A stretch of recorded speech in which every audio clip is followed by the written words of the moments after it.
Rules Committee come to order, and thank you very much. Today, the Rules Committee will consider H.R. 2685, the Department of Defense Appropriations Act, and H.R. 2393, the Country of Origin Labeling Amendments Act of 2015. H.R. 2685 includes vital funding at a time in which the United States military and intelligence communities remain engaged in responding to instability around the globe. This bill makes what I believe is responsible use of taxpayer dollars and gives our armed forces the resources that they need to do their job to protect this great nation and the American people wherever they are around the globe. H.R. 2393 is a response to a WTO ruling that repeals country of origin labeling requirements for beef, pork, and chicken. There's a belief, and I expect we'll hear today, that if we do not repeal these labeling requirements, the United States could face billions of dollars in tariffs that would hurt small businesses, consumers, and American families.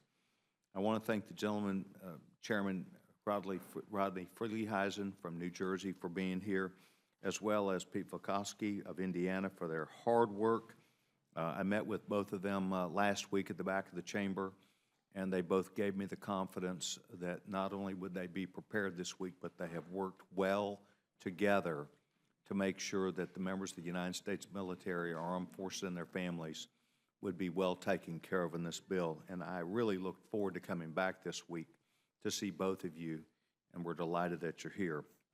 Our military and taking care of them is one of the most important issues that Congress tackles each and every year. And I'm glad that you were both up for this challenge today. I'd like to, before I recognize the gentleman, I'd like to defer to the gentlewoman, the ranking member of the committee from New York, the gentlewoman, Mrs. Slaughter. Gentlewoman's recognized. Thank you for recognizing me. It's nice to see the two of you and get down to business. Here we go. All right. Great. Gentlemen, I think both of you well understand what we're trying to do here is to effectively understand how important your case is, we get, but how important it is and why we're here today specifically to take care of this need is always timely. Anything you have in writing will be entered to the record, and the gentleman, the young chairman from New Jersey, is recognized. Mr. Chairman, thank you for your gracious welcome, and all members of the committee, and Madam Ranking Member, Ms. Slaughter, thank you. This is a product of a very bipartisan cooperative effort for which I thank the gentleman on my left, Mr. Visklowski, my ranking member, for his full cooperation. We have a great committee, nonpartisan committee that works on behalf of freedom for all America. Our bill provides $578 billion discretionary funding, an increase of $24.5 billion above the fiscal year 2015 enacted level. This top line includes $88.4 billion in the global war on terrorism funding for war efforts and is at the level assumed in the House-Senate Budget Conference Agreement. I'd point out the total is very close to the number President Obama submitted in his fiscal year 2016 budget request for national defense. Of course, the base funding recommendations is $490 billion, which reflect the budget caps enacted in 2011 as part of the Budget Control Act, which we've met. Of course, our bill keeps faith with the troops, includes a 2.3% pay increase. It includes generous funding for their benefits and for a number of very important defense health programs. The package also includes additional funding to address worldwide cyber threats. I think all of us would agree the world's a much more dangerous place and unpredictable than it was in 2011 when the Budget Control Act was enacted. The budget caps developed back then could never have envisioned the emerging and evolving threats we see around the world from all quarters. So to respond to current and future threats and meet our constitutional responsibilities to provide for the common defense, our committee developed a bill that adheres to current law and provides additional resources to avoid catastrophic cuts to military programs to people. Those additional resources are included in Title IX, the Global War on Terrorism account. So how did we determine what went into that account? We looked at the President's base budget, scrubbed it, and we identified the systems that are uniquely connected to the threats around the world, whether it be ISIL, Al-Qaeda, Al-Nusra, Boko Haram, and other radical organization. We also projected what the resources the military intelligence community would need to meet those challenges and other challenges coming from Iran, from China, from Russia, and North Korea. Within the GWAT account, I want to highlight two areas of critical importance. ISR, that's intelligence, surveillance, and reconnaissance, a capability we badly need more of. Accordingly, that account contains an additional $500 million above the President's 2016 request to improve those types of capabilities. In addition, from all of our hearings, we had a dozen hearings plus dozens of briefings. We share the concern of the Army, Navy, and Air Force Marines about the erosion and overall readiness in the force. So we begin to invest in more readiness in Title IX, which includes $2.5 billion above the President's request to be distributed to all the services, as well as our Guard and Reserve components. In the recent statement of administration policy on the authorization bill, the White House asserted the GWAT funding, the OCO account, in their words, is a funding mechanism intended to pay for wars. That's all within quotation marks. I couldn't agree more, and that's why we've reinforced the GWAT funding to provide the President with the tools he needs as Commander-in-Chief. Let me say, Mr. Chairman, this bill has been worked out in our committee. I believe it deserves bipartisan support, and I would respectfully request the Committee on Rules grant a rule that provides for the orderly consideration of this bill by the House. And I thank you and your members for their time and consideration. Mr. Chairman, thank you very much, and I appreciate that. Mr. Voskowski, I'm delighted that you're here. The committee each year, I believe, looks forward to not only you being in front of us, but I want to say, as Chairman Freelyhausen said, thank you for your attention to detail, duty, and the American men and women who serve and their families. Your steadfast love of country and of our men and women is appreciated. The gentleman is now recognized. Chairman, thank you very much for your kind words to Ms. Slaughter, as well as all of the members of the committee for having us here. Do believe that the chairman has adequately expressed the circumstances we find ourselves in as far as the Defense Appropriations Act. I would second to his comments that this is important for the funding of our defense apparatus as well as intelligence agencies. We have had a particular emphasis on the issue of readiness. The preparation of this bill has been collegial. The chairman has been transparent, and he has also been very meticulous and careful in the construction of this bill, and would be delighted to answer any questions you have of either of us. Thank you very much, Mr. Chairman. Thank you very much. I'll open the questions, and I would ask either of you. You know that each year I become engaged, sometimes entanglement, with each of you and other members of your awesome Appropriations Committee, including those in the Veterans funding area, about what the current status and process is of making sure that our men and women who leave the United States military in regard to their medical records, the accuracy, the movement, the change, the things. I'm well aware that we've spent over $1 billion to a system that failed, not just the United States Congress, but really the people who was intended to help. And I wondered if you could please give me a status update on that. Well, the Department of Defense, I think, has got its act together. I think the investments we've made there have paid off. I think the weak link, with all due respect, it continues to be the Veterans Administration's stepping up to the plate to provide their degree of interoperability.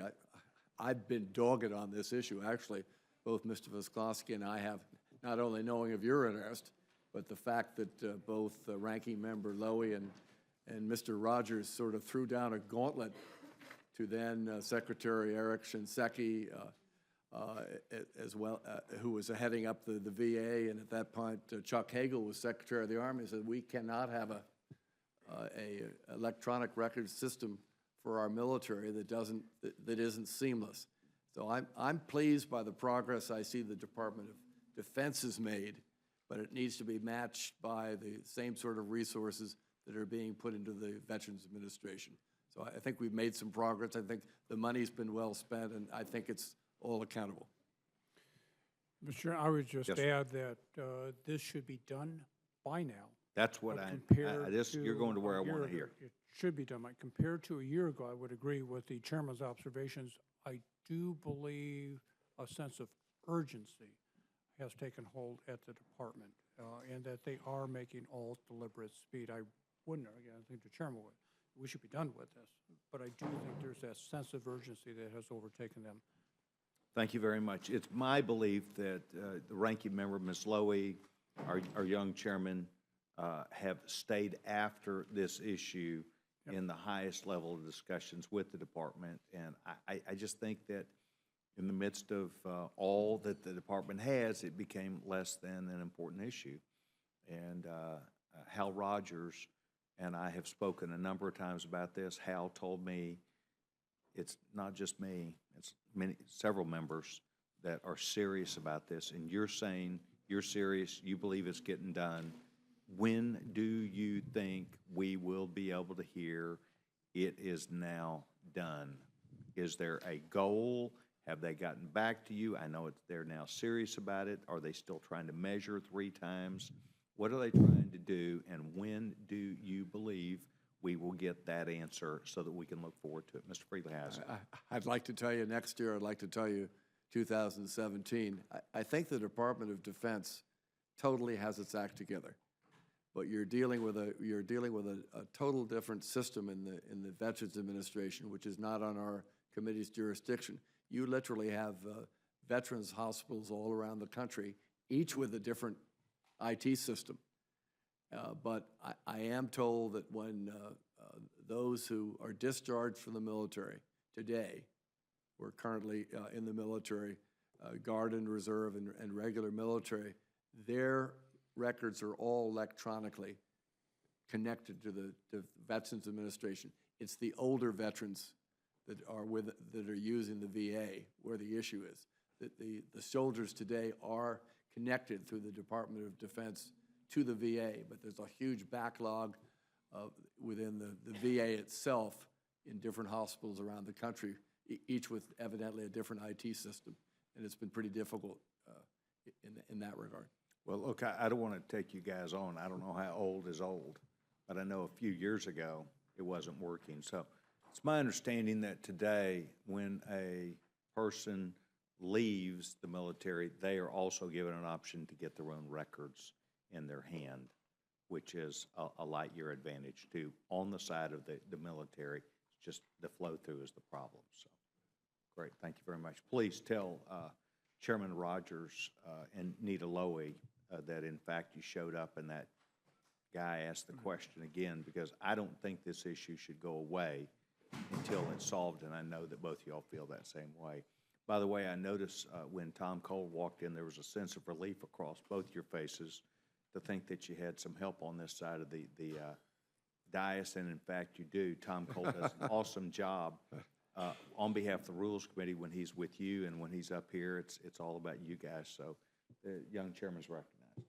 Thank you very much, Mr. Chairman. It's very gracious. These gentlemen don't need any help from me. Quite frankly, I had the opportunity to sit with them, obviously, as they put together the hearings that led us to this point, to view this bill in both subcommittee and full committee, to listen to the debate. I want to compliment both the chairman and the ranking member. I couldn't be prouder of both of them, the manner in which they've worked together. Obviously, we have some differences of opinion about the Global War on Terror Fund, but the remarkable thing to me is, you know, we're pretty close. We're about where the president's at number-wise. We're about where the Senate appears to be headed number-wise. So there's a great deal of bipartisan consensus that's gone into this, and both of you have been the consummate professionals. And I think on that committee, because of the example of both these gentlemen, Mr. Chairman, on both sides of the aisle, they put the first things first. They think about men and women who put on the uniform of the United States, the difficult things that we ask them to do, and we try and make sure that they've got everything they need to be successful and as safe as possible in the most dangerous of endeavors. So again, couldn't be prouder of the committee that these two gentlemen lead, in the manner in which they interact with one another, because the gold standard in Congress. I particularly want to also commend my friend Mr. Vliskowski on his statement, which my chairman did as well, at the markup, which I thought was an exceptional statement of the problems that we have in front of us and the need, which I think we will achieve in the months ahead, to sit down and work together. Again, I don't have any questions because I got to be there at the creation, but this has been a very inclusive process, and particularly Mr. Chairman Frelinghuysen, we've had some awful distinguished members on both sides of the aisle occupy the seat that he currently occupies. People like Mr. Bill Young from Florida and obviously Mr. Murtha from Pennsylvania would be the two great examples of the modern era. But I have to tell you, Mr. Chairman, you're every bit as capable as either of those guys. You run a first-class inclusive committee, and that is not just from chairman to ranking member, but that's chairman to every member on the committee has had an opportunity to voice their concerns, have real input in this legislation. So just thank you for the tremendously professional job you did and continue to do. And I'm once again proud that our committee will take its work product to the floor and basically put it out there, and any member that has a serious concern or question can raise it, and we'll be able to offer amendments, and we'll have a good debate. And you know, that's something that we take great pride in on the Appropriations Committee. Frankly, it's something the current majority takes great pride in having restored, because we'd lost it for a little while. But we have it back now, and I hope whoever stewards this committee in the future, and I'm sure we'll keep it that way, because this really is the work of every member of Congress, even though appropriators are obviously focused on it first and foremost. So thank the gentleman. I yield back my time. Gentleman, Thank you very much. Thank you very much. Gentlewoman from New York is recognized. Thank you very much, Mr. Chairman. Gentlemen, nice to see you today. There's been a great wringing of hands, as you know, over the OCA account. And that sleight of hand maneuver, is a lot of people believe it to be. I'd like to quote from some information I got here from Ms. Lloyd, the ranking member. It says, in testimonies and responses to direct questions from Congress, the U.S. Secretary of Defense Ash Carter and uniformed leaders of the armed forces made clear the risk of relying on OCA to fund core and enduring defense costs.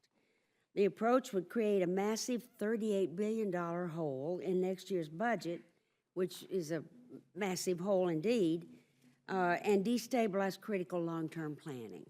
Additionally, it would have a negative impact on domestic priorities critical to military families and all hardworking Americans. And then they have quotes from Defense Secretary Carter, General Martin Dempsey, Chairman Joint Chiefs of Staff, Mark Welch, Chief of Staff for the U.S. Air Force, Daniel Allen, Vice Chief of the U.S. Army, General John M. Paxton, Assistant Commandant of the Marine Corps, and General Larry Spencer, Vice Chief of Staff of the U.S. Air Force.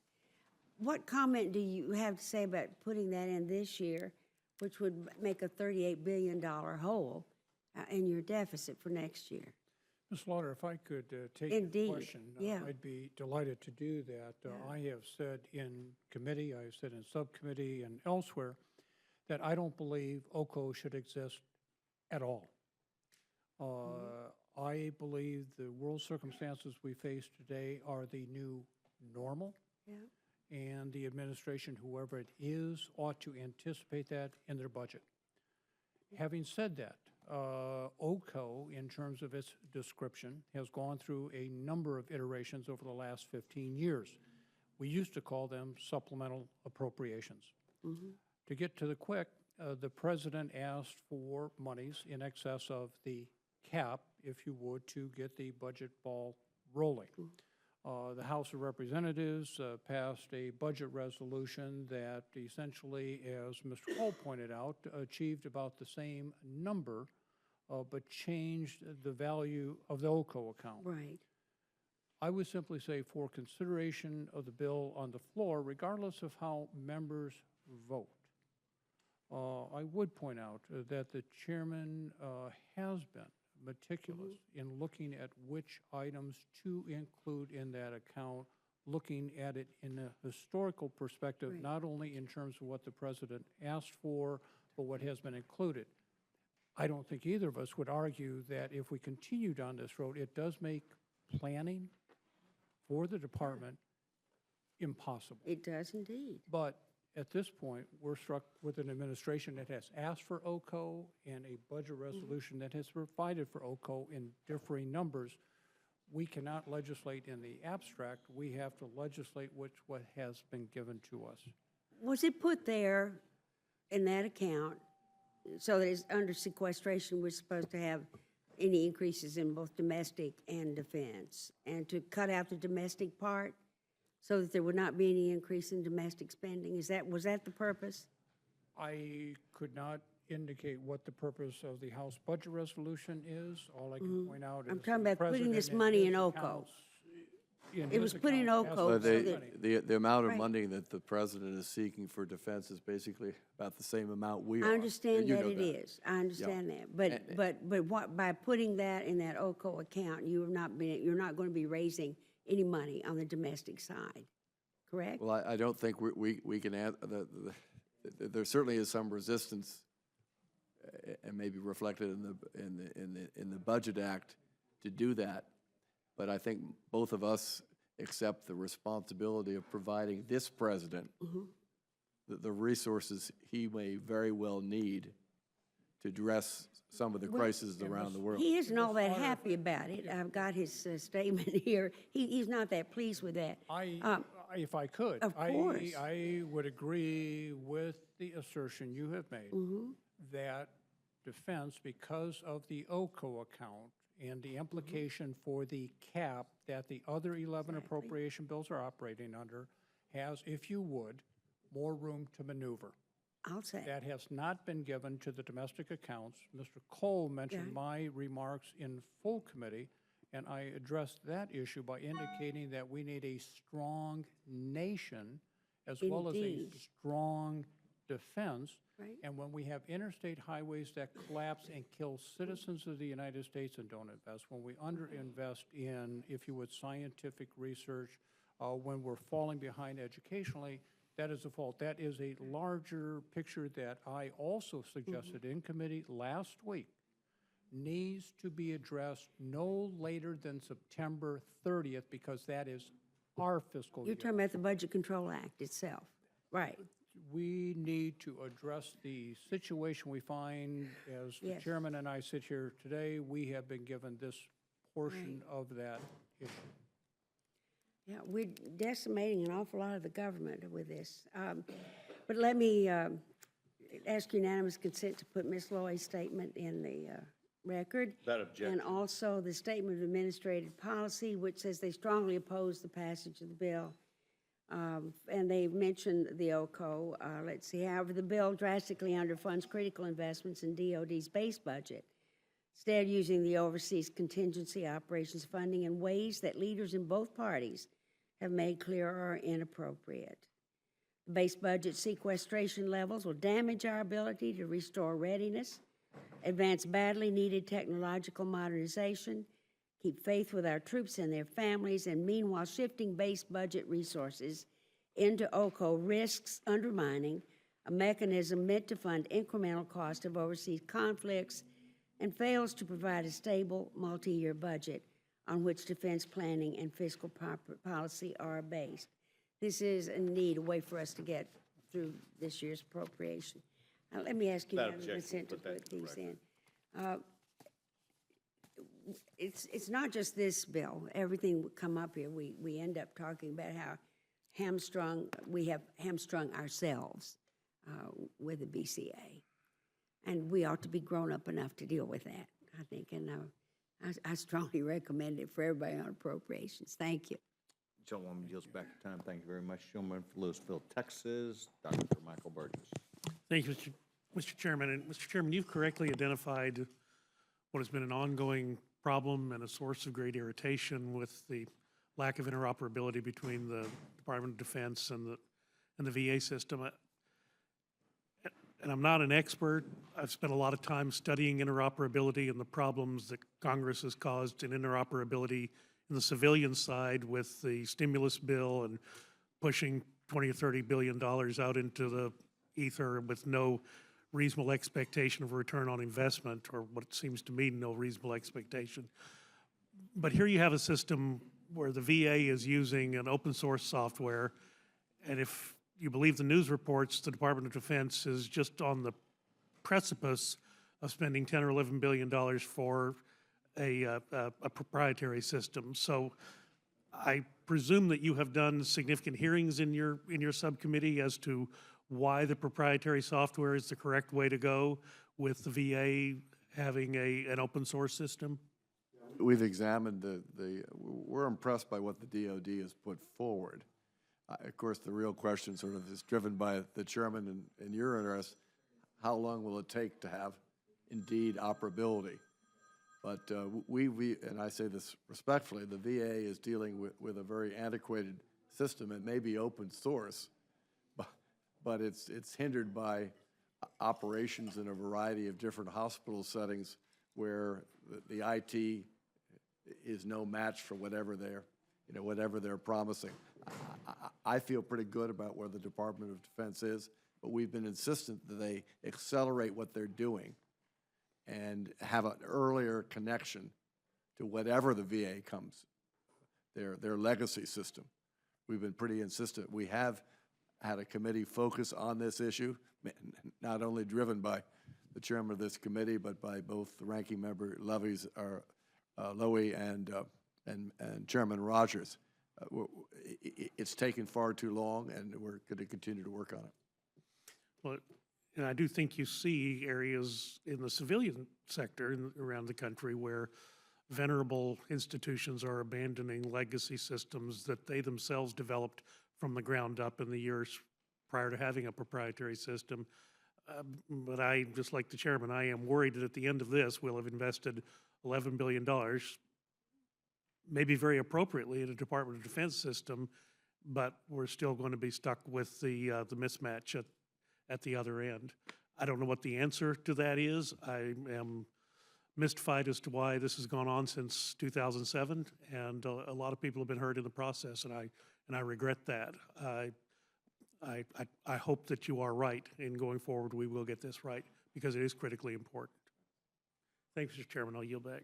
The gentleman yields back his time. I would suspect that the time that the gentleman from Louisville, Texas, has invested in this issue has also, I might add, been a catalyst to Mr. Rogers, Ms. Lowy, and others as we continue down this march. And I want to thank the gentleman for his service not only in Energy and Commerce, but on the Rules Committee today on this effort. And Mike, I thank you very much for caring about so many young men and young women who show up, and I know they do, at your town hall meetings. And I expect you to get this done as they do myself. And I think the only way we'll do is by becoming committed to its completeness. And I want to thank you. Mr. McGovern?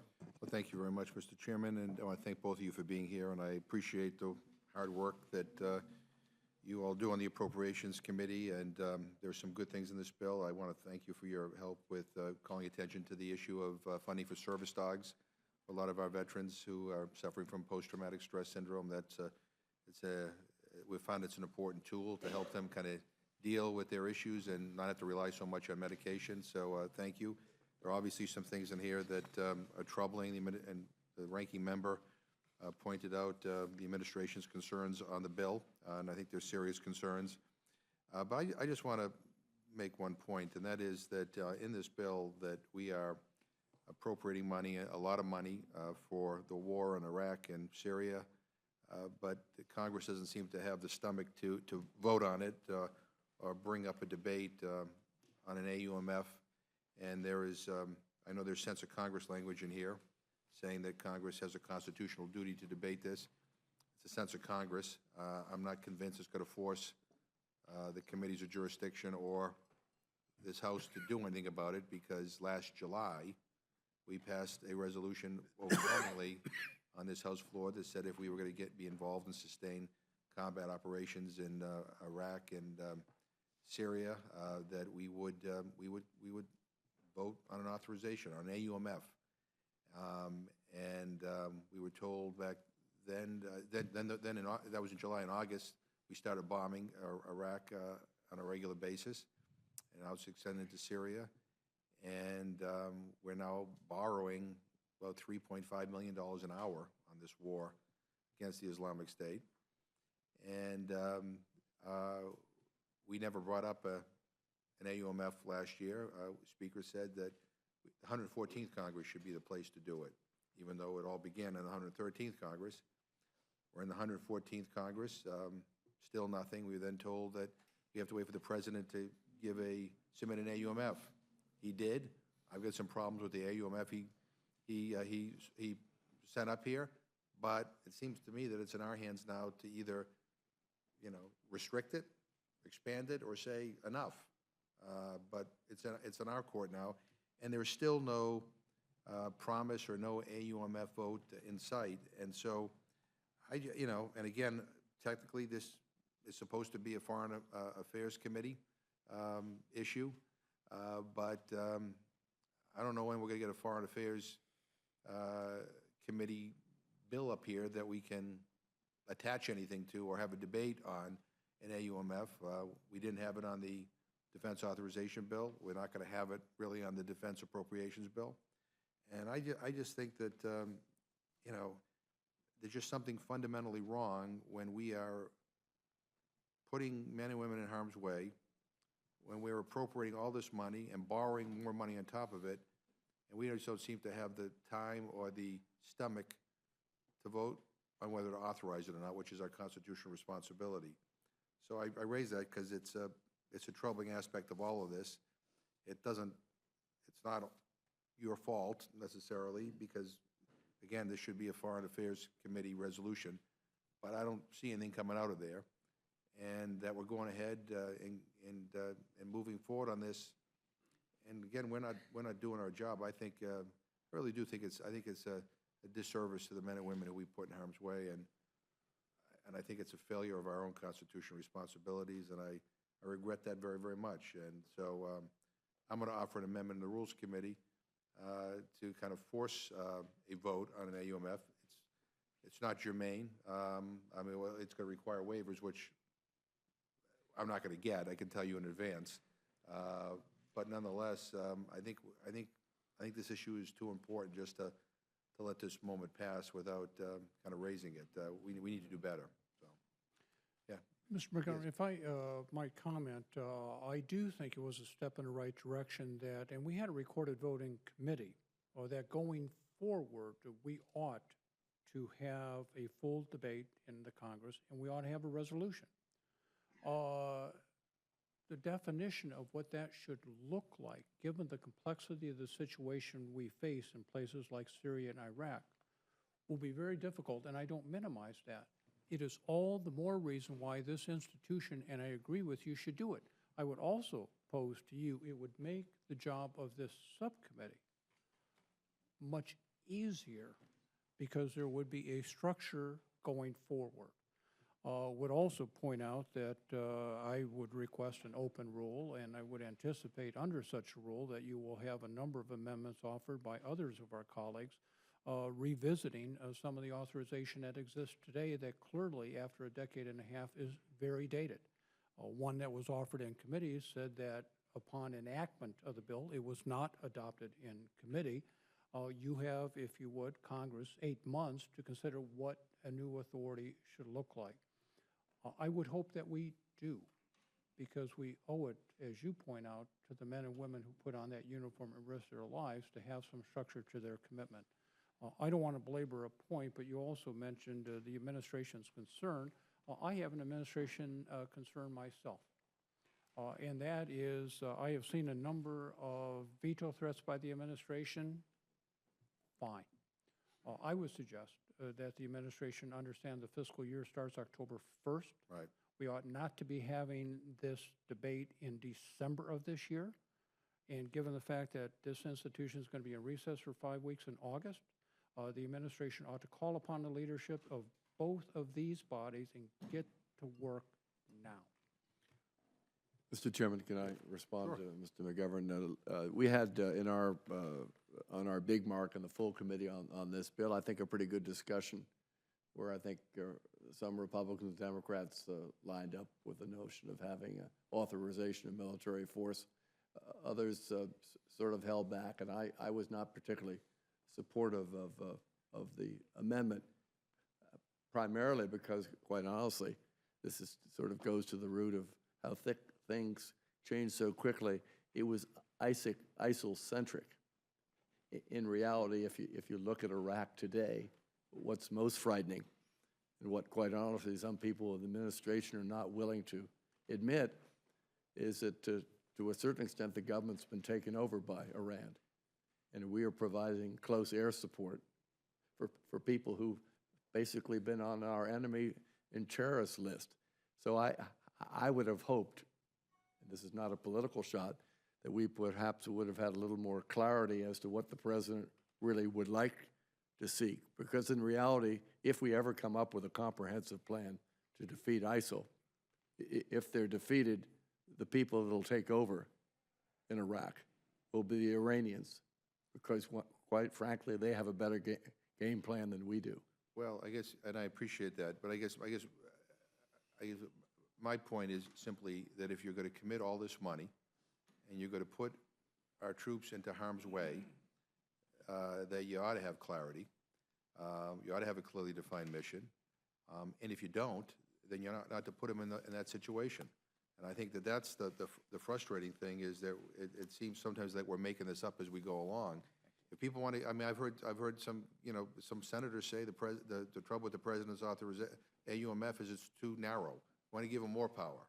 If that's your position, then you vote accordingly. There are some who think we ought to restrict that AUMF. If that's your position, you ought to vote that way.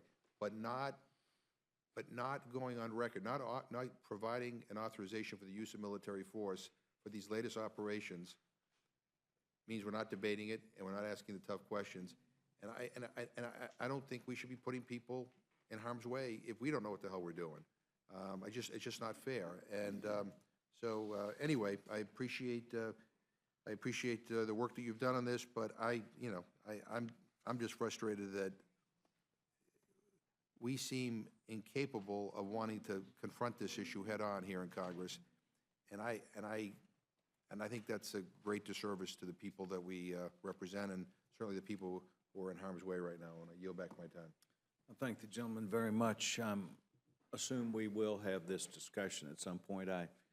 As every member does, has their own ideas and beliefs, and I appreciate and respect the discussions taking place. Gentleman from Georgia, Mr. Collins, is recognized. Thank you, Mr. Chairman. I just want to thank the work, and I've watched my time here, my 3 years, watched both of you on the floor passionately defending and working, especially in this area, and continuing this process. And Chairman, I appreciate what has been done here. I know it is an interesting proposition. We've already said that there is, and I believe that this issue of OCO funding and issue of base funding needs to be resolved, and needs to be resolved in a way that reflects just a simple back to what we'll call more straightforward budgeting process. And I think we can, that's something we can get there. It also goes back to reflective of the last few minutes of conversation here. I know myself and other members have had conversations. This is a conversation that needs to happen. I do think it is very disturbing in light of your, Chairman, conversation just now. You're exactly right. There's a bigger picture here than just an ISIS or an ISIL-centered centric response or an authorization. We have other issues in that area. And I think just going simply off of the really over decade-old authorizations that we're currently under, and under which I served in Iraq under, and others, it's time to do away with those, revisit this, and let's get an honest. And if it means to be a straightforward, powerful approach, then that's what we need to do. But we need to lead in this. We don't need to just sit back and look. We've put too much time, money, and the most important thing we have in this country, and that is the lives of our men and women who gave the ultimate sacrifice in these areas, to now see it go backwards and really have no clear thrust from an administration except, well, we're thinking about it, is not a plan. So I encourage ones to vote for this bill. I think it is good. It's what we're here to do, but also continuing these other conversations that need to be had. And I do appreciate both of you being here. Mr. Chairman, I yield back. Gentleman yields back his time. Gentleman from Florida does not seek time. Judge, it's good to see you. The gentleman from Colorado does not seek time. Thank you very much. By the way, good to see you. Good.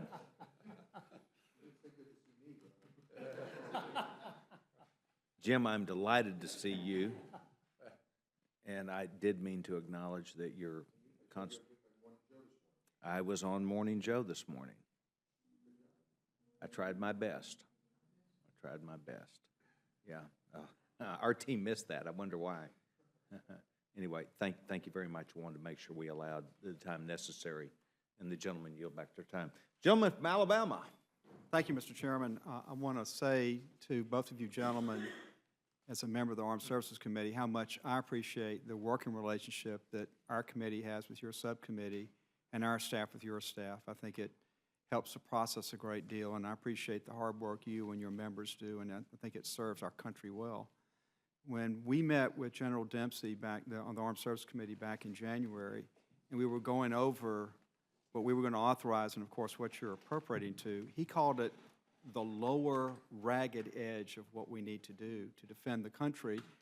And that's so because of the multiplicity of threats facing America and the complexity of those threats. And I know that you've done everything that we could possibly do with the money that's available.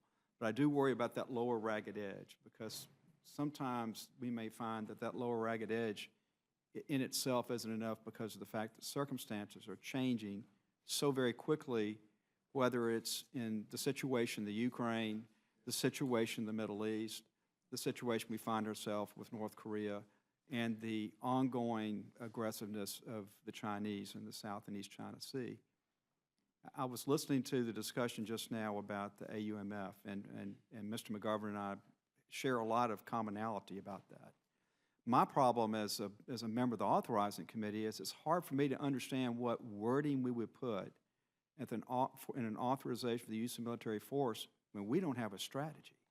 I mean, what would I vote for in an AUMF if the commander-in-chief of our armed forces can't tell me what the strategy is? I said this to the Secretary of Defense, and I'll say it again.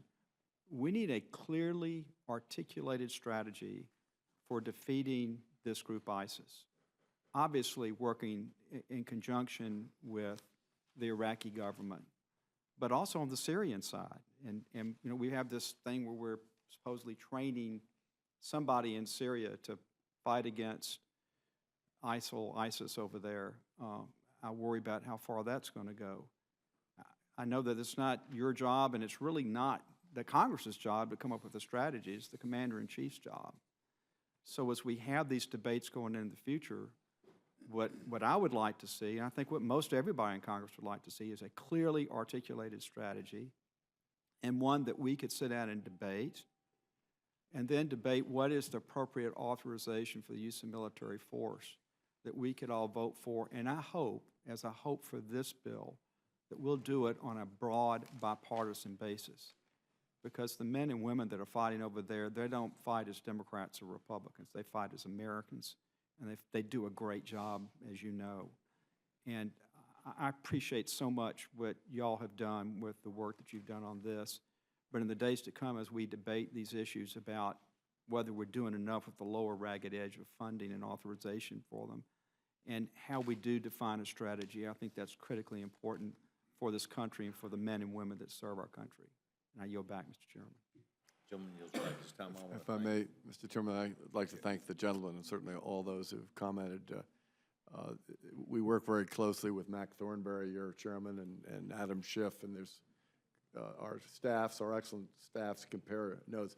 We're concerned about where we're going as well, and I often say this: the GWAT account we've established there, it's transparent. I think Pete will agree with me.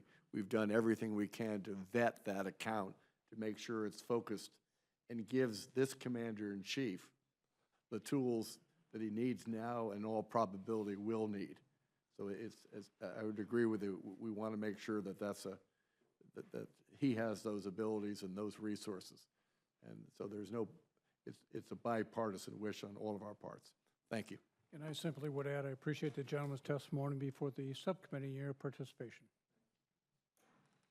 I think the comments would be echoed by all of us that the men and women that represent our military are the finest that this great nation has had, continues to have, and I believe will have in the future. And the kind of leadership that they will want to be a part of does matter. And I think having a clear understanding and directive is important also. And I thank the gentleman very much. Gentleman from the state of Washington, Mr. Newhouse recognized. Well, thank you, Mr. Chairman, and I'm delighted to be here with you. I don't have any questions. I just want to thank the two gentlemen for bringing this issue forward. It's very much looking forward to moving it to the floor and having a full debate by the House of Representatives. And it's a very important topic that every single American has a stake in. And so, again, just thank you very much, and we'll hope to do some good work on this. Thank you. Gentleman yields back his time. I want to thank, on behalf of our committee, both of you for not only your attention to detail, but also the ongoing effort that each of you, when you have members that approach you, and I know they do, ideas that they have that you take under consideration and that you move forward this huge amount of spending to make sure that it accomplishes what's in the best interest of this country. And I want to thank you for your service to this body also. And I'll thank the gentleman for being here today. We'll Thank you, handle Mr. this Chairman. well. Yes, sir. Thank you very much.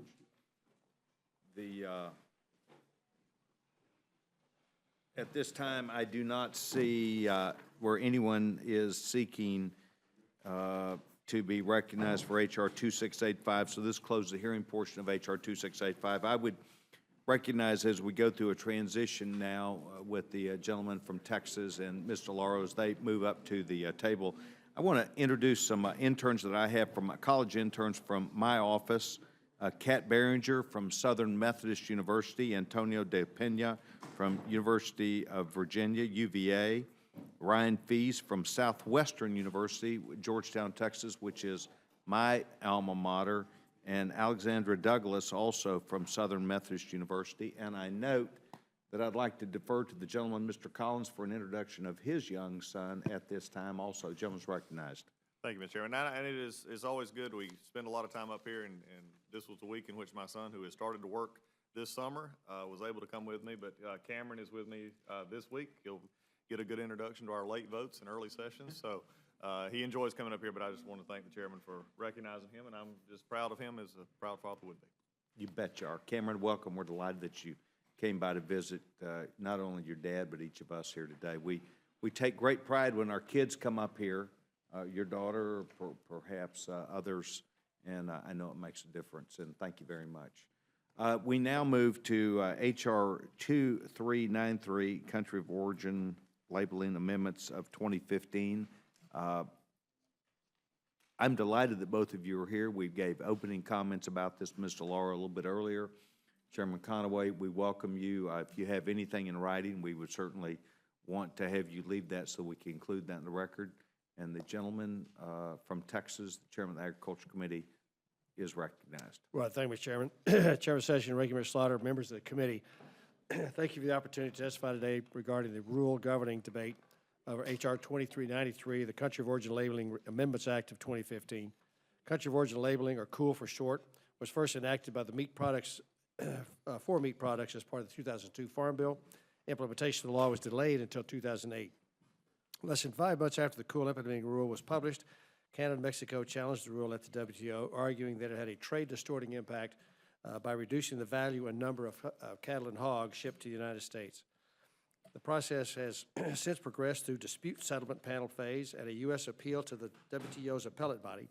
In both instances, the WTO found that the way regulations were implemented violated WTO regulations by discriminating against imported livestock. The United States was given until May of 2013 to bring its COOL regulations into compliance.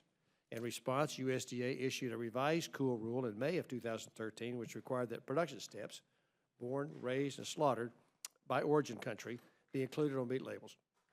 The revised rule also prohibited the commingling of meat from imported and domestic livestock. At the request of Canada and Mexico, the WTO established a compliance panel to determine if the revised rule brought the United States into compliance with the previous ruling. Canada and Mexico claimed that not only did the revised rule fail to bring the United States into compliance, but certain parts, especially the prohibition of commingling, were even more onerous than the original rule, as a key criterion of current COOL implementation is that it requires segregation of animals by country of origin, which significantly raises the cost of utilizing imported livestock. The Compliance Panel Report, released October 20th of 2014, upheld the earlier findings of discrimination. The United States appealed the Compliance Panel Report, and on May 18, 2015, the WTO rejected the United States' appeal and found for the fourth and final time that U.S. COOL requirements for beef and pork are unavoidably discriminatory. The final rule kickstarts the WTO process to determine the level of retaliatory tariffs Canada and Mexico can now impose on the U.S., which has been widely predicted to have the effect in the billions of dollars. During a hearing with the House Ag Committee's Livestock and Foreign Agriculture Subcommittee to examine the implication of potential retaliation against the United States, witnesses made it clear that losing the final COOL appeal in WTO and the inevitable impacts of retaliatory measures against the United States would be devastating to our economy. Witnesses included representatives from the U.S. Chamber, National Association of Manufacturers, National Confectioners Association, the Wine Industry of California, National Cattlemen's Beef Association, National Pork Council, and Farmers Union. Some have asked why we should act on the basis of a WTO decision. If COOL worked, perhaps there would be a response other than repeal. But the fact is, COOL has been a marketing failure. In April 2015 report to Congress, USDA explained that COOL requirements result in extraordinary costs with no quantifiable benefits. In terms of producers, packers, and retailers, USDA's regulatory impact analysis of the 2009 COOL rule estimated incremental implementation costs of $1.3 billion for beef, $300 million for pork, $183 million for chicken, and $2.6 billion for all covered commodities. The increased costs of producing, processing, and marketing food products to comply with COOL requirements without a commensurate measurable increase in consumer demand results in economic losses to producers, packers, retailers, and consumers, and leads to a smaller overall industry with higher consumer prices and less product availability. Although some consumers desire COOL information, there is no evidence to conclude that this mandatory label translates into measurable increases in consumer demand for beef, pork, or chicken.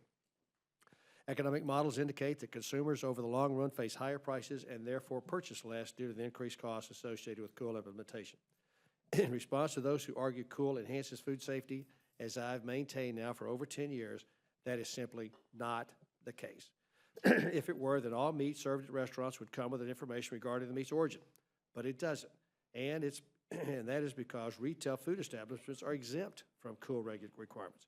Meat sold in the U.S. will continue to be inspected for safety by the USDA Food Safety Inspection Service.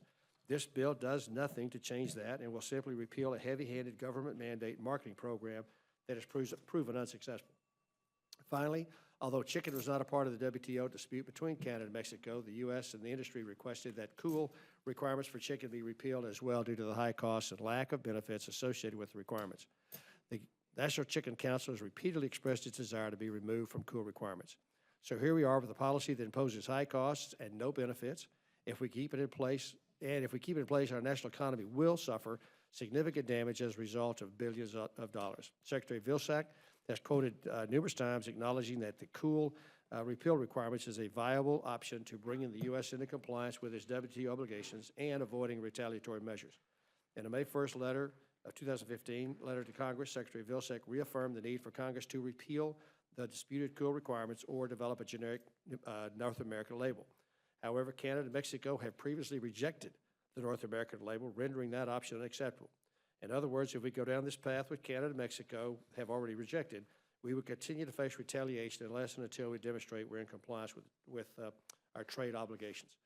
The impact of the threats of retaliatory measures is already having a dilatory effect on our trade agreements. If you're a Canadian wine importer and you want to buy U.S. wine, you don't know what that price might be because wine is on the list of products that will be used as a retaliatory measure. So that's already stopping trade while these retaliatory measures are threatened out there. Repeal is the only viable option before us to avoid this retaliation. I ask for a rule that quickly advances a simple legislation so that we can, in the best bipartisan tradition of this House, avoid damages to our economy. Be ready to answer any questions. Mr. Chairman, thank you for your thoughtful and professional presentation today. Ms. O'Lara, welcome. We're delighted that you're here before the Rules Committee. The gentlewoman is now recognized. Thank you very much, Yes, Mr. ma'am. Chairman.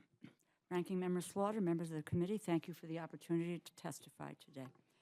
As some members of the committee may be aware, I was a conferee on the Farm Bill of 2008.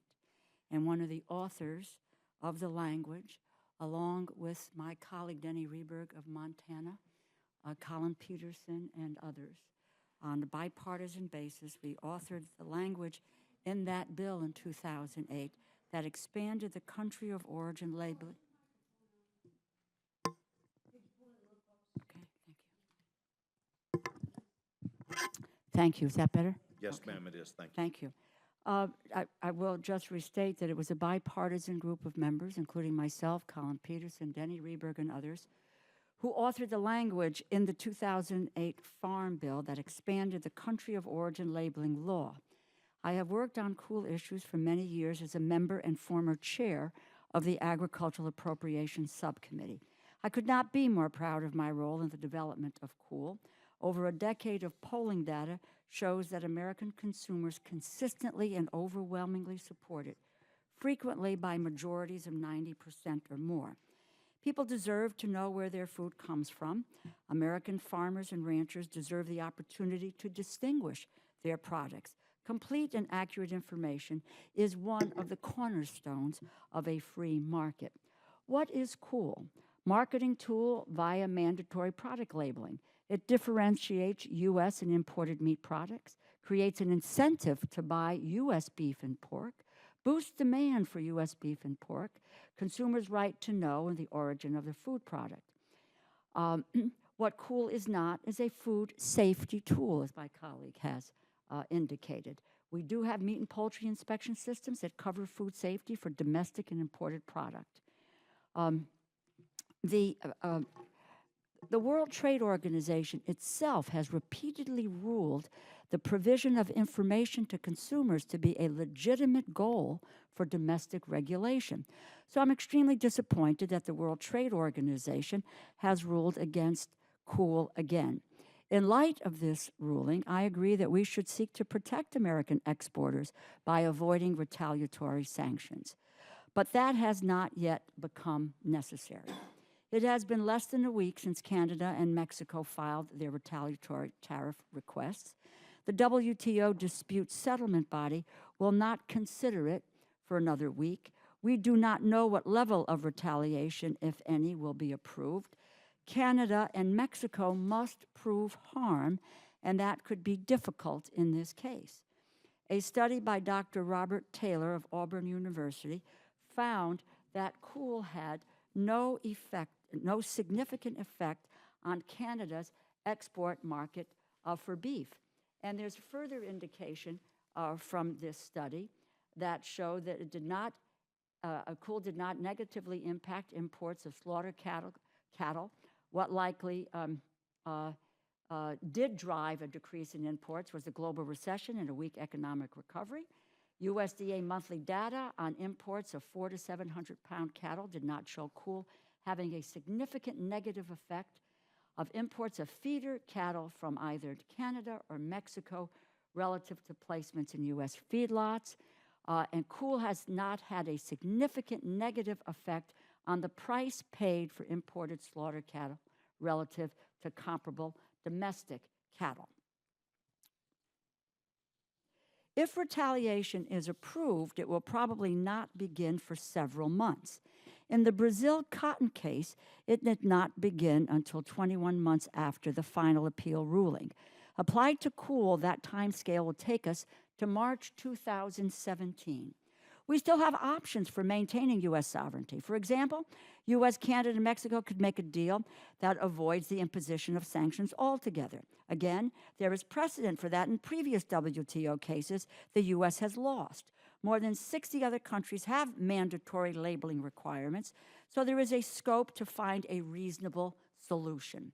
Rather than taking the time to look for such a solution, the Agriculture Committee passed this repeal bill just 2 days after the WTO issued its ruling. It is unprecedented for Congress to intervene this early in the WTO dispute process. The bill also goes well beyond the WTO ruling by repealing cool on ground beef and ground pork, which the WTO explicitly supported, and for chicken, which it never addressed at all. So I'm forced to conclude that this bill is in fact an attempt by the meatpacking industry to deny consumers the right to know where their meat and poultry is coming from. The dispute at the heart of this issue serves yet another reminder of the failure of U.S. trade policy. The administration tells us that trade agreements do not affect domestic laws, but the case of Cool proves otherwise. In agreement after agreement, we have surrendered our sovereignty. American consumers, workers, and businesses are bearing the consequences. Today's trade agreements, like the Trans-Pacific Partnership, for which the administration now seeks fast-track authority, contain dispute settlement provisions that allow not only governments, but also multinational corporations to challenge U.S. laws. It is my hope that members will take the message to heart when we do debate fast track as soon as we may. Just a point, you can be for whatever side of the discussion or debate on country of origin labeling, and I've stated my position, I'm foursquare and worked on this effort. On the other hand, I think it's critically important to note that a domestic law, and this could be in any avenue, any vein, can be challenged at the WTO with the notion that there would be retaliatory sanctions that could then unravel domestic law. I think there has to be a real understanding of the implications, broader than the issue itself, which is critically important, but also critically important is a whole raft of domestic legislation that is now and can be subject to a tribunal in the case of the TPP efforts. So in the meantime, I just say I oppose what I believe is a premature and unnecessary bill. I thank you, Mr. Chairman and Ranking Member. I look forward to the discussion. Mr. Lauer, thank you very much. Mr. Stivers. Thank you. So to the chairman, it sure seems like the outcome is clear if we don't do anything here, that our exporters are going to be punished, our consumers will be punished. What good can come of doing nothing? Well, we're pretty good at doing nothing here from time to time. We're always behind the curve. This is an opportunity to get ahead of that issue. Canada and Mexico have been stunningly clear. They don't want to negotiate. They don't want to do a deal. They won 4 times. The retaliatory measures could approach $3.6 billion, $797 million for New York. I've got the numbers for the other states if you're interested. But this, they're going to get it. The cotton case is a good example of why not to delay. We spent about $600 million in holding them off, ransom, while they finally lost the case. And that's, it doesn't make any sense to try to negotiate with partners who do not want to negotiate. They won. So it's time is of the essence. We need to get it done and move on. There's no, even if the retaliatory measures are $1, that exceeds the benefits that Cool brings to the table. Consumers, if you walk up to them on the street on a survey and ask them, do you want to know where your food comes from, your meat comes from? I'm surprised it's not 100%. Who would answer no? But when that same consumer goes into the grocery store, they simply walk to the meat counter, look at the price and the quality of the meat that they're buying. They don't look at the label necessarily. And so they're not using the information to actually buy the meat, and it's caused that meat to be higher, cost more than it would otherwise. So it's, these arguments about consumer information, all that, we've lost them 4 times in a row now, and it's time to move on. Mr. Chairman, do you think if the American consumers were asked, would you pay $3 billion extra to know where your meat's coming from? Isn't that the right way to phrase the question? That's probably a more succinct way of calling it, yeah. And that's the real question is, would the American consumers want to pay $3 billion? Not do they want to know, sure they want to know, but is it worth $3 billion to know?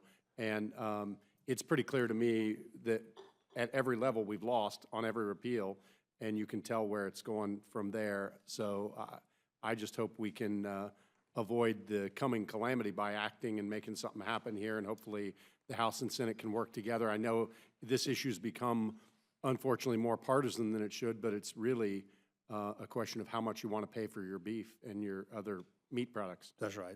And that's why the committee went ahead and moved as quickly as we did.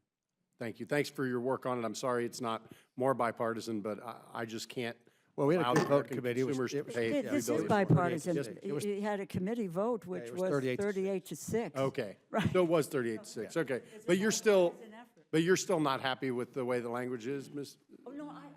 You are, okay. Supporter of Okay. country of origin labeling. I believe we could get to an agreement in the way that we have dealt with other cases. I think we are moving very, very quickly, and I think that we could, we have dealt with adjudicating cases later on, and we could, there are instances, I know that the chairman remarked about the North American label, but you can deal with livestock processed in the U.S., labeled as product of the U.S.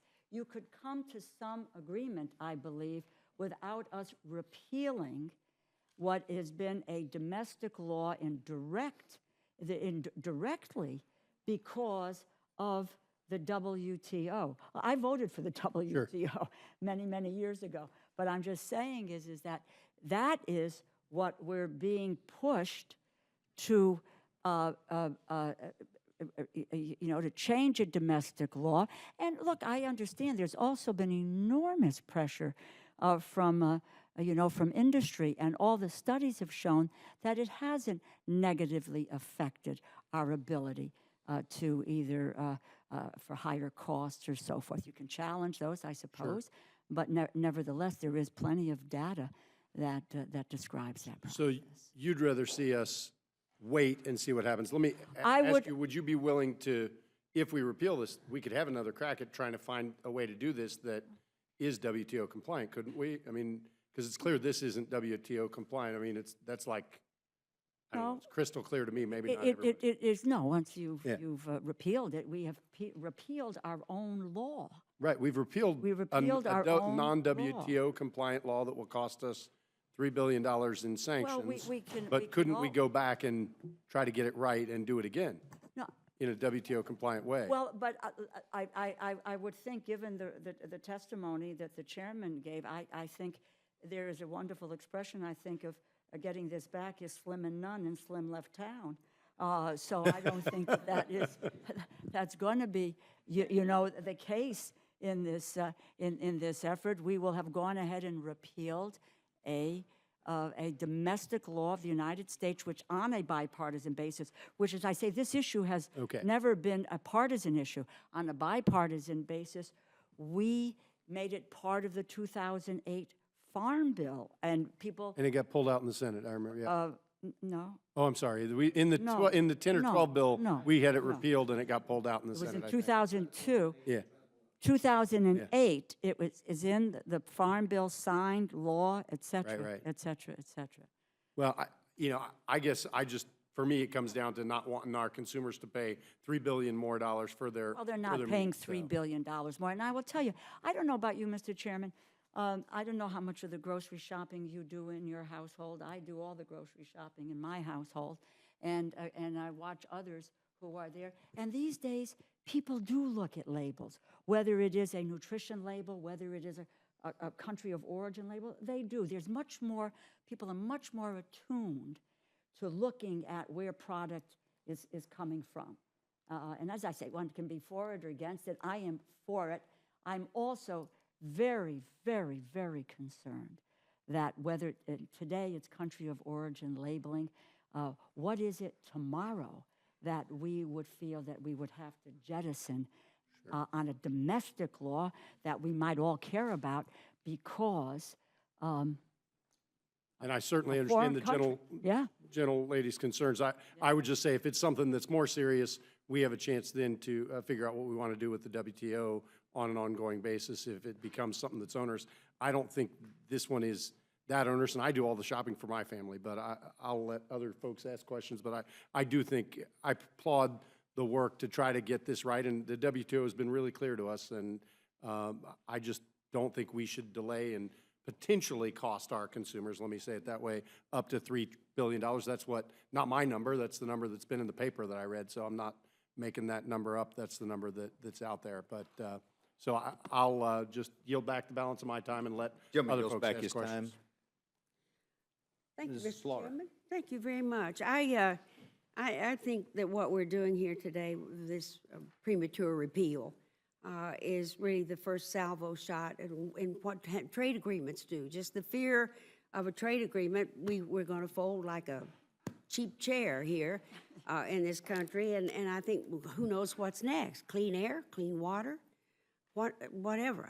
But I know that the figures that we have just on the amount of fish that's already imported, almost none of it inspected, tons of it being returned because it's unsafe and inedible. It's very important to me and to my family, and I think to all the families in the country, shown by polls that if 90% of the Americans still want it, they obviously know what they're talking about, unless you think they're really out of it. 283 groups of, let me name who they are, because I bet a lot of them come from your states. More than 283 farm, rural, faith, environmental, labor, farm worker, consumer organizations have spoken out and sent all of us a letter. You really need to look at those signatures and see how many of those come from your very own states, maybe your congressional district. But I think there will be a backlash to this. There's no outcry about it now because I don't think most people know about it. We're pretty much consumed today with the fact that they had to evacuate the press room. We can't get past that onto much of anything else in a former speaker's arraignment. So, but I think once they find out that there will be even further outcry. But this is just what happens with trade agreements. But this one, certainly by repealing this, I know that Canada has very strong labeling agreements. So I live cheek by jowl with Canadians. They're the best neighbors in the world. They are very serious about this. So I'm concerned. I do think that what you said, though, about trying to find a better way to do it, to make it compliant, but we don't have to repeal this bill to do that. And we will have time before we ever even have some idea of what kind of retaliation or how much it might cost. Where did you get the $3 billion figure? No, Actually, 3.6. Canada's $3 billion, Mexico $600 million. That's what they're asking for? Yes, ma'am. Mm-hmm. And I do appreciate the compliments you paid the Fish Inspection Service. You said they rejected the fish that doesn't Yes. meet the standards. So the safety portion of our system does in fact work. No, it doesn't. No, Well, this doesn't excuse me have for anything to do, this Look, doesn't have anything to do with safety. You said it did, Ms. Slaughter. I didn't. This is not about safety. This is about marketing, and that's it. Well, let me tell you, safety is more important to me than marketing. It is more important, and this has nothing to do with And safety. let me Doesn't tell touch you it. right now that the people who are sickened from food in America grown right here and badly inspected by the USDA is really appalling. Well, this doesn't have anything to do with that. Well, no, I realize that. Well, you're the one that said the fish was being rejected because it was unsafe. Those are the imported things that I was referring to, the things that come into the country. Right. They're poorly inspected, but we poorly inspect what we have here as well. The I don't think FDA is, that's- I don't believe that's- I USDA don't is believe that's the practically case. backed out, particularly on poultry. Yeah. Well, I can give you some things that would stun you. You know what the last thing? We had a young inspector for the USDA in upstate New York, 39 years old, died over the chicken inspection line because his lungs bled out from the chemicals he was breathing. And you know that the last thing that they do, wait a minute, hang on. This administration, Try this one. let that happen. Oh, yeah, the last thing they do at the processing, that chicken line, is drip them into Clorox water. Well, yeah, that's Then to they kill all the pack it up bacteria. in plastic and take it to your grocery store. We can do better than that. And frankly, Rosa and I are spending a lot of our time trying to fix that. We've got chapter and verse on what's going on with the inspection here. So, It's a pretty ugly place to live. but don't make it worse. Don't make it worse by having This countries has that come absolutely in. nothing to do with that whatsoever. This is about marketing, period. It has nothing to do with. Well, facial again, let me just state that I probably speak for all the mothers and grandmothers in the United States, that safety is more important to us than I marketing. agree. Safety's great, but this has nothing to do with that. Safety's great. It's Safety terrific is that we have- imperative. Safety is terrific, but this Safety- country of origin labeling rule we're talking about Safety right is now part of what we do is- as our constitutional oth, right? Right, but this has It nothing to doesn't do say with we're safety, going Ms. to Slaughter. back off all safety because marketing is more important. No, I haven't read that anywhere. marketing is not important. That's what this is, marketing. Gentlemen would yield, gentlemen would yield. Oh, I yield back. Thank you. The gentlewoman yields back her time. Mr. Collins? Thank you, Mr. Chairman. Did the chairman want to clarify what he was saying? Yeah, I mean, marketing is unimportant and is in an issue. Safety is much more important. This country of origin labeling is simply about marketing, period. Has absolutely nothing whatsoever to do with safety, and we're not touching the safety system, good or bad. It's out there. This is just about repealing a marketing program that we've lost 4 times on.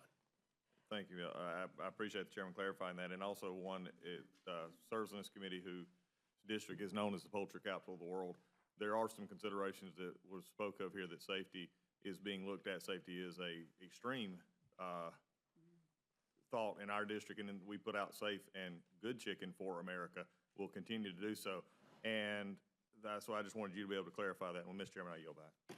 Gentleman yields back time. Gentleman of Massachusetts recognized. Yeah, thank you, Mr. Chairman. And I want to thank both my colleagues for being here. And safety is important, and people's right to know is important as well. And poll after poll shows that people would like to know where their food comes from. I don't know why that's such a radical idea.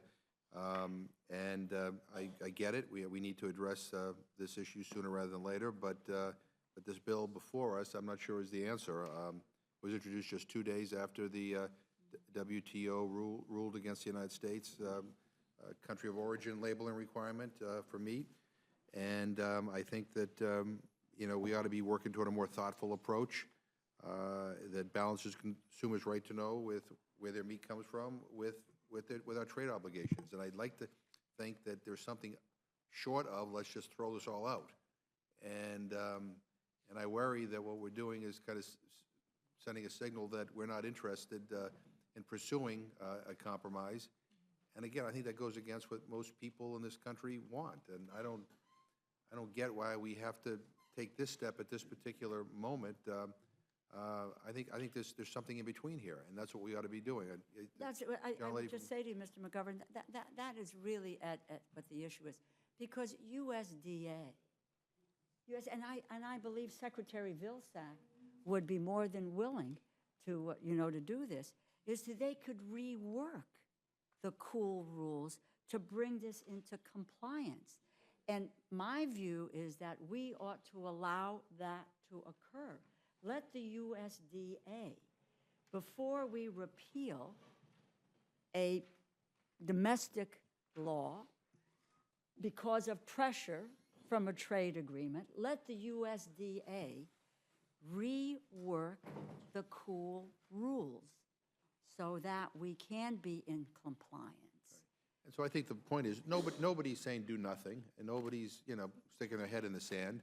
I think what some of us are suggesting is that maybe we ought to take a little bit more time to try to figure out whether there's a compromise, rather than 2 days after the WTO ruling say, we give up, we're done. And my hope is that that's what will occur, but in any event, we'll see this on the floor tomorrow, and we'll have more to say then. I yield back. Gentleman yields back time. Judge Hastings? No question. Gentleman does not seek time. Mr. Polis? Gentleman's recognized. Yeah, I wanted to ask about safety. It seems like traceability is the key issue, and I was wondering what the implications are of the WTO decision for traceability. So, in terms of not just the country, but the farm, the site, the lot. Very important for recalls, very important for attributing causes of health, and I was hoping to be in line. I'll go to both of you, but I'll go to Ms. Laura first. I think one of the things that you can do, let this process, the arbitration process finishes, we could require a traceback system with really precise information that links animals to muscle cuts. We could look at this as an option. Okay. Well, right now, though, this has absolutely nothing whatsoever to do with traceability, food safety, or anything like that. This is simply a label that says where it was, born, raised, and slaughtered. Secretary Vilsack has already said he's done all he can do.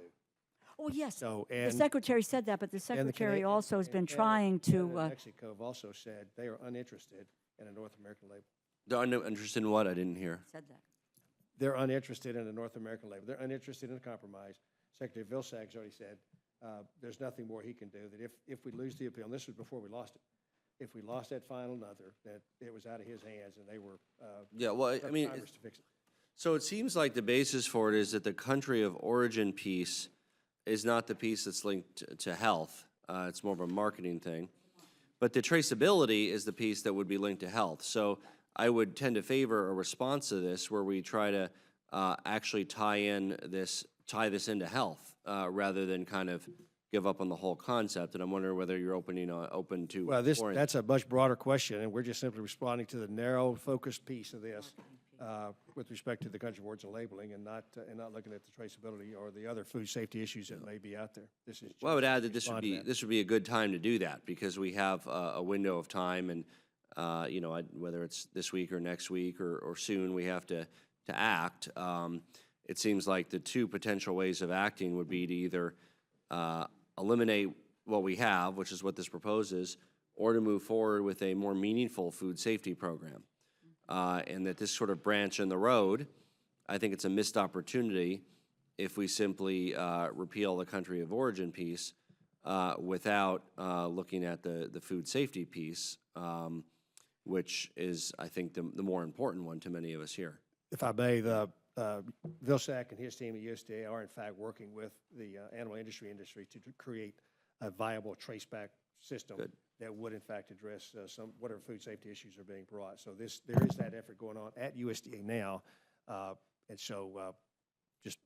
And that's very important, and also important for internationally. So just whether it doesn't matter whether it's international or domestic, the sourcing information and the traceability is going to be incredibly important for both internationally and domestically sourced food products. Generally from Connecticut, happy to yield. Well, traceability has always been very important, and traceability also lead back to, we don't, as most other places do, even register the animals. It's a voluntary registration. And as a result of that, we have not seen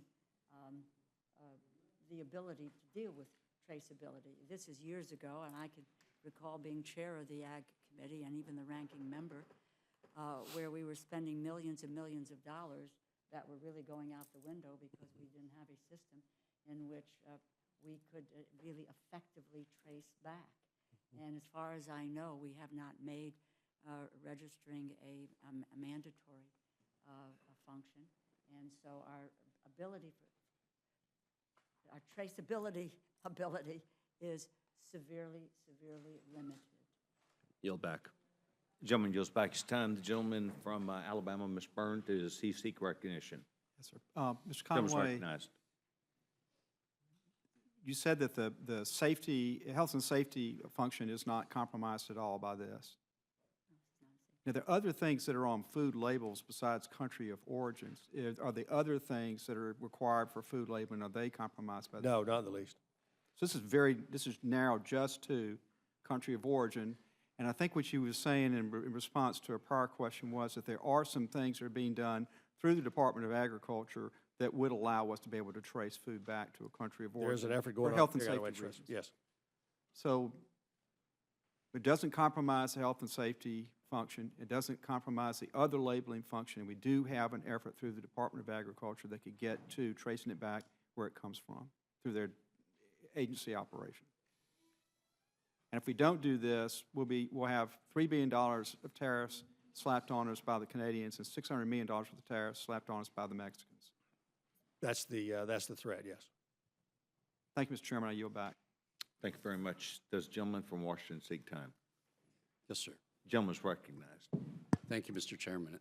And thank you, Mr. Chairman Conaway and Ranking Member DeLaura for appearing before us today. Actually, I dealt with this in my former life as Director of Agriculture in the state of Washington. If you recall, we had the cow that stole Christmas in 2003, the mad cow disease that came in from Canada. And as a result of a lot of work, a lot of time, a lot of dollars invested, we do now have animal traceability. And it's been something that the USDA has been working very hard on.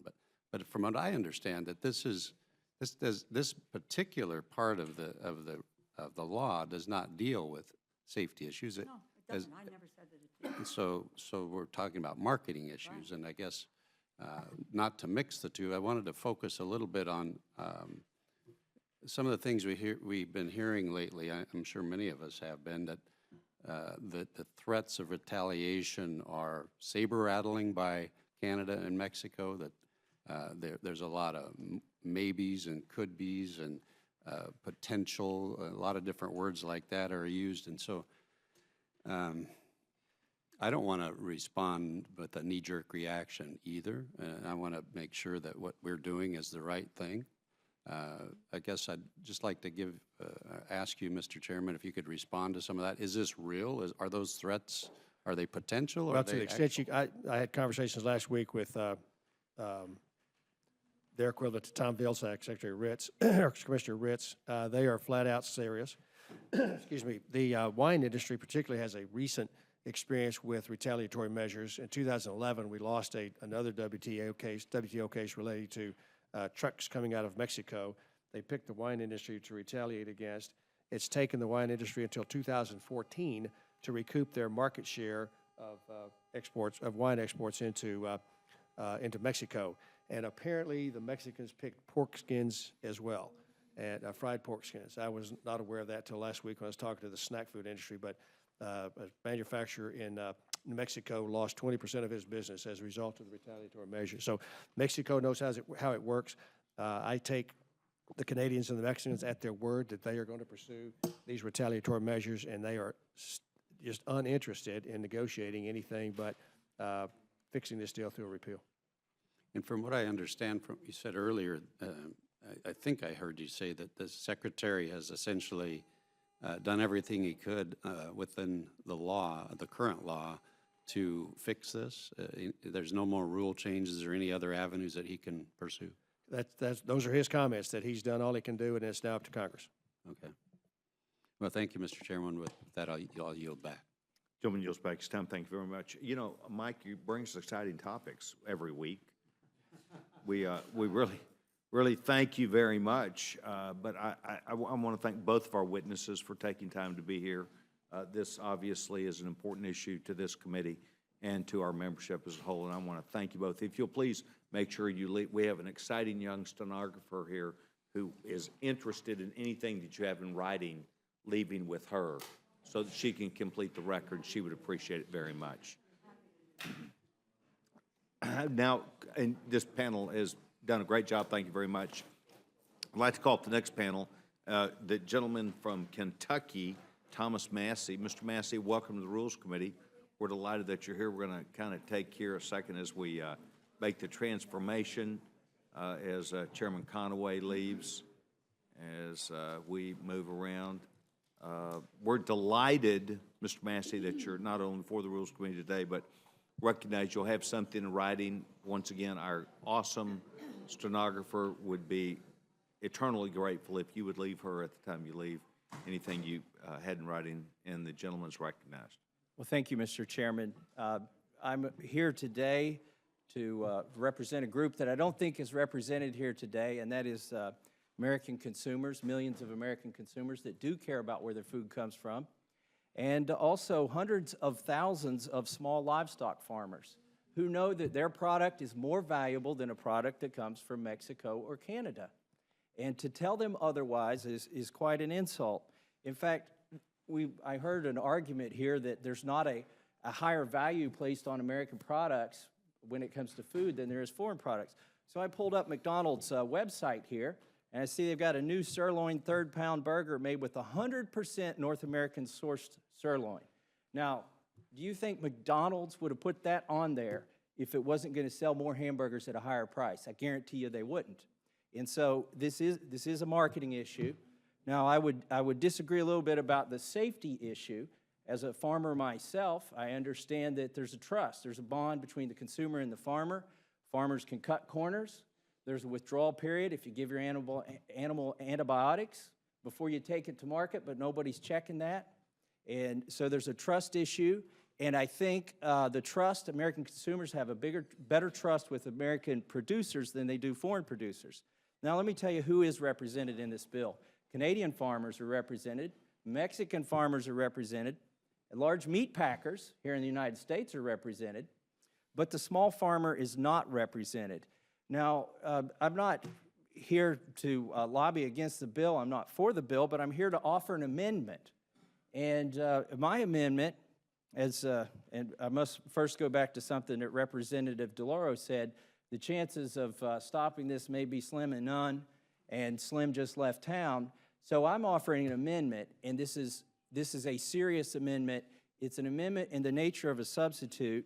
It's actually a bill. It is the bill to repeal MCOOL that Chairman Sessions, you were a sponsor of in 2005. Speaker Boehner was a sponsor of this bill. Mr. Conaway, our chairman, was a sponsor of this bill. And what the bill did in 2005 was replace mandatory country of origin labeling with a voluntary country of origin labeling.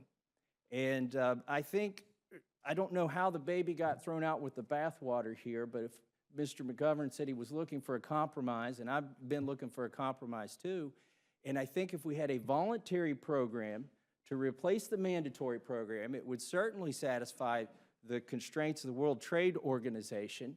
And I find it a little bit ironic we're sitting here in Congress trying to make our laws compliant with another country's laws, but if that's the goal, then I think the 2005 bill would do that. And so what I've done is to offer that bill, and again, I want to list Speaker Boehner, Chairman Conaway, Chairman Sessions, Mrs. Fox, who's not here, and Mr. McHenry were sponsors of this bill. I want to offer this in the nature of a substitute. There was one thing I had to change. In 2005, we weren't going to repeal it for chicken, and for some reason in 2015, we decided chicken needs to be repealed.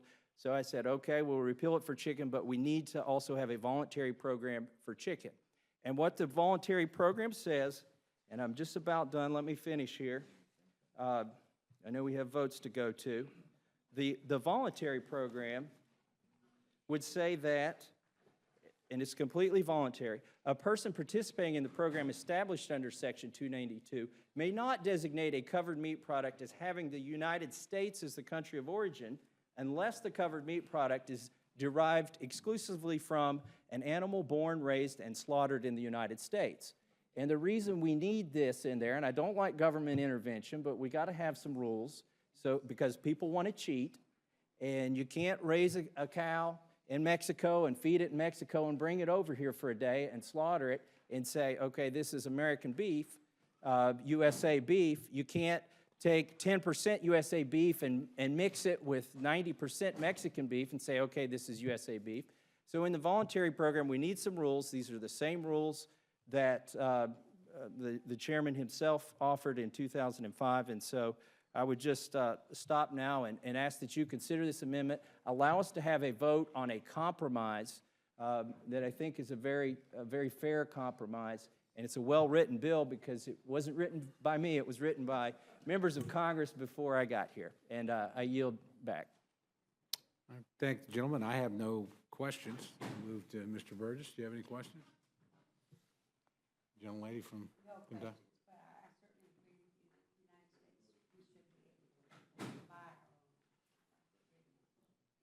Gentleman from Ohio. I don't want to repeal.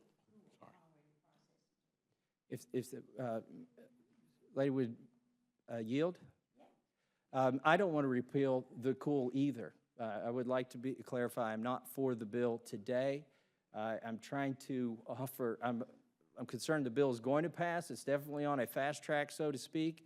And I'm trying to offer something that gives our American farmers some relief, some little bit of fairness in the market, some way to differentiate their product. It won't increase the price to consumers unless consumers want to pay the extra price for something that's made in USA. And that's what I want to preserve, is our ability to just use the English language when we sell products for farmers, to guarantee their ability not to have their products confused with other products. Thank you. Gentleman from Ohio. I guess I wasn't going to ask one. I'll ask one question to the gentleman from Kentucky. So what happens if you don't pass this? Can people voluntarily put product of the United States on their label without this? Yeah, my concern is that they would then be putting the labels on, and again, they'd be skirting the rules. Well, there wouldn't be any rules. They'd be saying that, look, this is made in USA, but it could have maybe 10% made in USA. So the problem now is with the mandatory that everybody does, that it violates the WTO.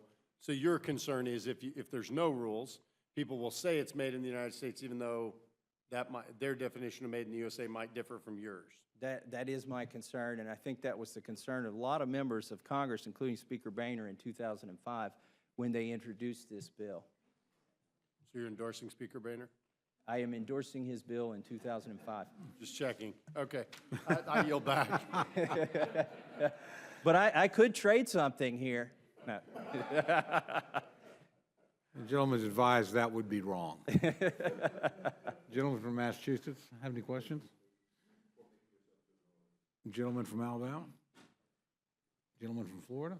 Gentleman from Colorado? Gentleman from Washington? Very good. The chairman is coming back to preside, but no further questions. I think it's fair to say the witness is dismissed. Thank you very much. Thank you very much. Before he goes, I want to say this, Kentucky, we sure can produce a horse, right? Absolutely, and we can produce pork and chickens and beef. And we want people to know that those are our products when we produce them. And Triple Crown winners. Thank you very much for pointing that out. Chairman Cole, thank you very much. Mr. Massey, as always, this committee not only appreciates and respects you coming up here, but I know you come up here and do a lot of study with us also.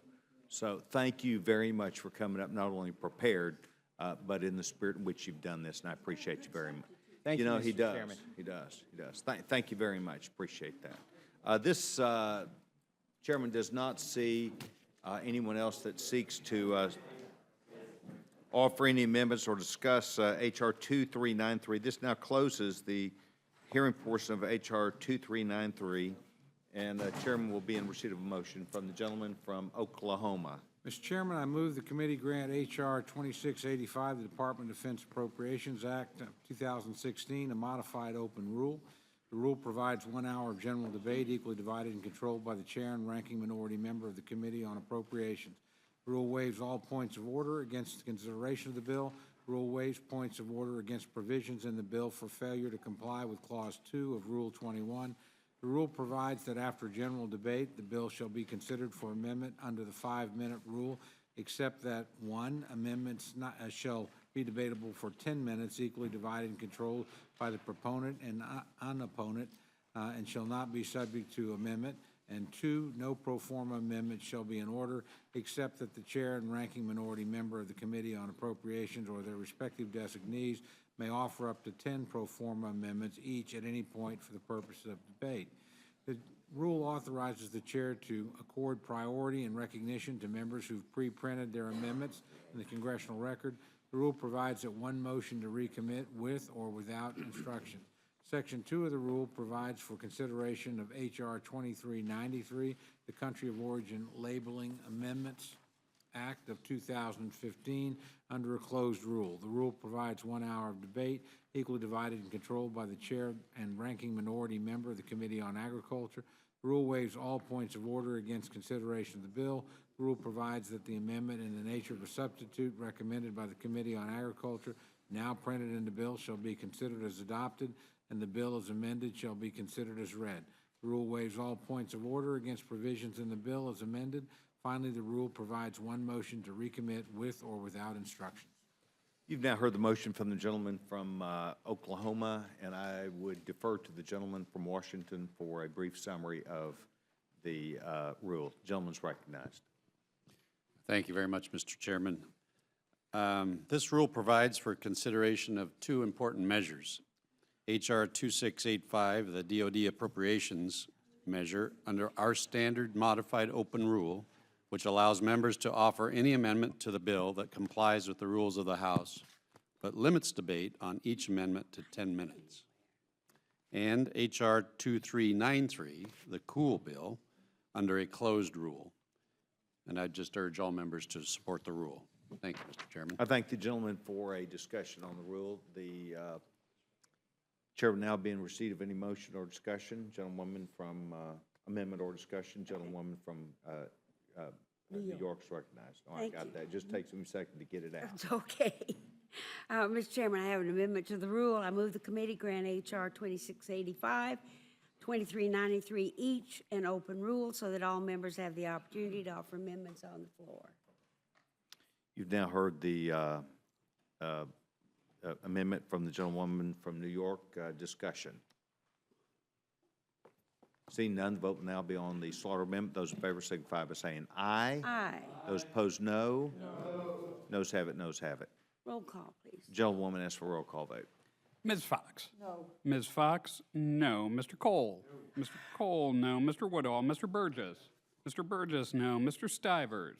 Mr. Stivers, no. Mr. Collins? Mr. Collins, no. Mr. Byrne? Mr. Byrne, no. Mr. Newhouse? Mr. Newhouse, no. Ms. Slaughter? Aye. Ms. Slaughter, aye. Mr. McGovern? Aye. Mr. McGovern, aye. Mr. Hastings? Mr. Hastings, aye. Mr. Polis? Aye. Mr. Polis, aye. Mr. Chairman? No. Mr. Chairman, no. Clerk will report the total. 4 yeas, 8 nays. The amendment's not agreed to, not agreed to. Further amendment or discussion, gentleman from Massachusetts recognized. Mr. Chairman, I move the committee make an order and give the necessary waivers for my amendment, which would say that no funds may be obligated or spent for U.S. Armed Forces engaged in combat operations in Iraq or Syria in the absence of the enactment of an authorization for the use of military force and AUMF for such operations. And I would just say briefly that here we are appropriating money, a lot of money, for the war in Iraq and Syria, but Congress doesn't seem to have the stomach to want to vote for it, to bring it up for debate, and to actually consider an AUMF and vote on it. And the President has actually done what he's supposed to do. He submitted to us an AUMF. We may not like the strategy.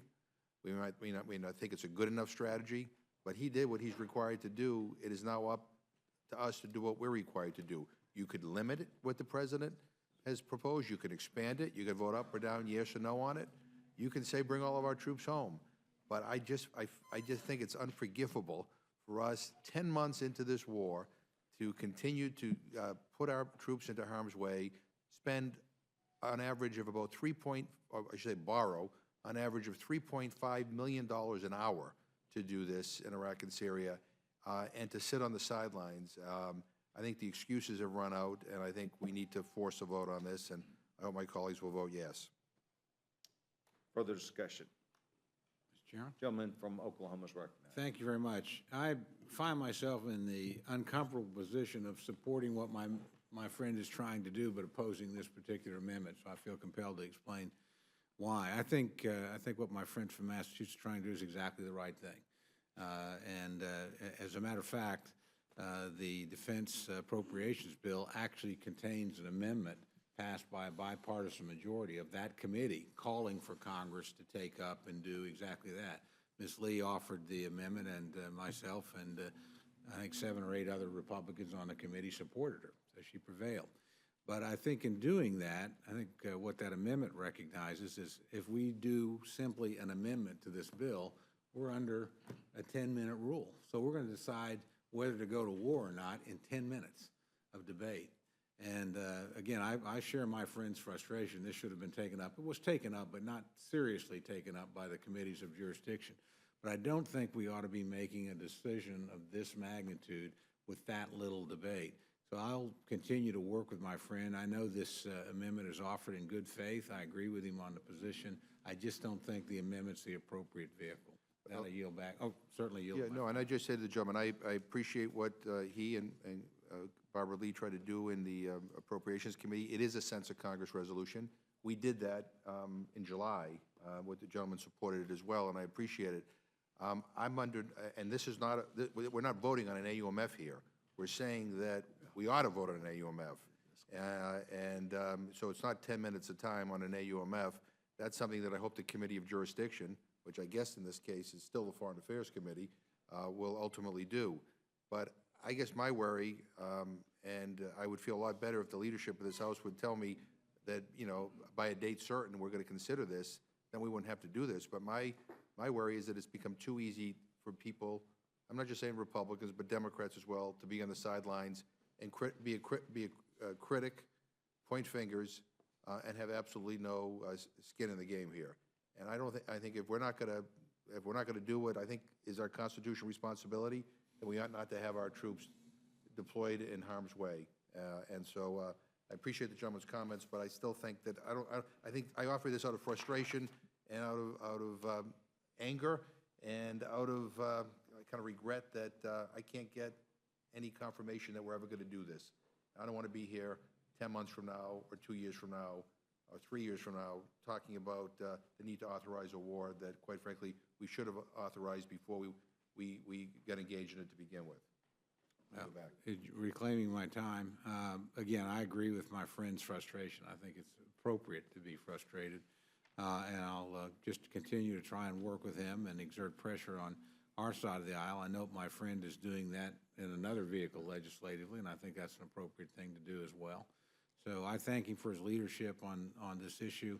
I just don't think this is the appropriate place for this. But again, there's no question your object's the right one, and I think everybody has been slow on this. The president waited 8 months after he began hostilities before he sent something up here.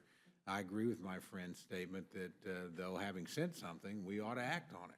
I think you're absolutely correct on that. So hopefully we'll do that, because I sense a growing bipartisan movement. I know my friend has continued his efforts, and other members on both sides of the aisle. Mr. Schiff and I have worked together on this. We had 30 members that sent a letter to the Speaker on this. I think this is an issue that eventually we will confront, but I certainly am not critical of my friend for trying to move us a little more rapidly along that path. I think you're doing the right thing. With that, Mr. Chairman, I yield back. The gentleman yields back his time for the discussion. Mr. Chairman, I agree with the gentleman from Ohio is recognized. agree with the gentleman from Oklahoma that, and the gentleman from Massachusetts, this might be the right thing to do. I don't think that 10 minutes is enough time to debate this.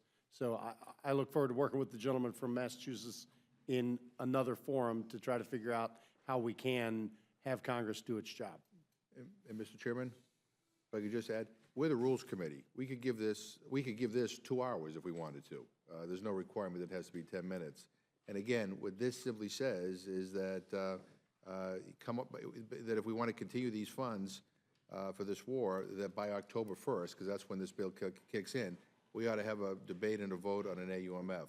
But there's no requirement this has to be 10 minutes. We could make this 2 weeks if we wanted to in this committee. All I'm saying is that we ought to put some pressure on the leadership and on the committees of jurisdiction here to do this. And we'll, so anyway, I appreciate everybody's comments, but I'm going to ask for a yes vote on this amendment. Gentleman asked for a vote. We'll now vote on the McGovern amendment. Those in favor signify by saying aye. Aye. Those opposed, no. I ask for Noes have it. Gentleman asks for a roll roll call vote.